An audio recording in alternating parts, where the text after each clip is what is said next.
शिवजी के गणों ने जब मुनि को मोह रहित और मन में बहुत प्रसन्न होकर मार्ग में जाते हुए देखा, तब वे अत्यंत भयभीत होकर नारद जी के पास आए और उनके चरण पकड़कर दीन वचन बोले कि हे मुनिराज, हम ब्राह्मण नहीं हैं, हम तो शिवजी के गण हैं।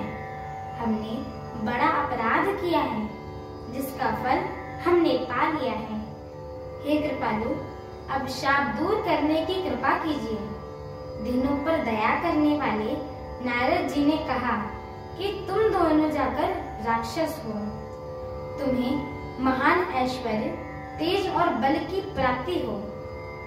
तुम अपनी भुजाओं के बल से जब सारे विश्व को जीत लोगे, तब भगवान विष्णु मनुष्य का धारण करेंगे।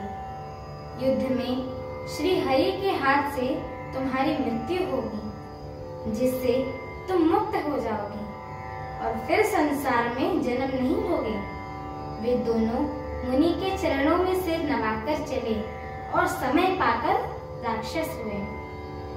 देवताओं को प्रसन्न करने वाले, सज्जनों को सुख देने वाले और पृथ्वी का भार हरण करने वाले भगवान ने एक कल्प में इसी कारण मनुष्य का अवतार लिया था। इस प्रकार भगवान के अनेकों सुंदर, सुखदायक और अलौकिक जन्म और कर्म हैं। प्रत्येक कल्प में जब जब भगवान ने अवतार लेते हैं, तब नाना प्रकार की सुंदर सुंदर लीलाएं करते हैं।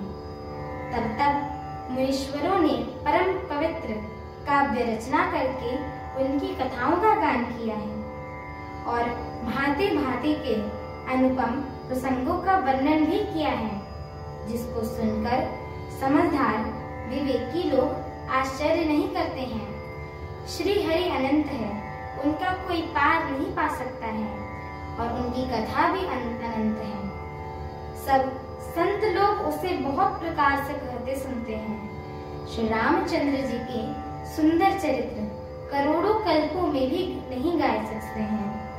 शिव जी ने कहा कि हे पार्वती, मैंने ये बात बताने के लिए इस प्रसंग को कहा कि ज्ञानी मुनि भी भगवान की माया से मोहित हो जाते हैं प्रभु लीलामय हैं, शरणागत का हित करने वाले हैं। वे सेवा करने में बहुत सुलभ हैं, सब दुखों को हरने वाले हैं। देवता, मनुष्य और मुनि में ऐसा कोई नहीं है जिसे भगवान की महान बलवती माया मोहित न कर दे। मन में ऐसा विचार कर उस माया के स्वामी श्री भगवान का भजन करना चाहिए।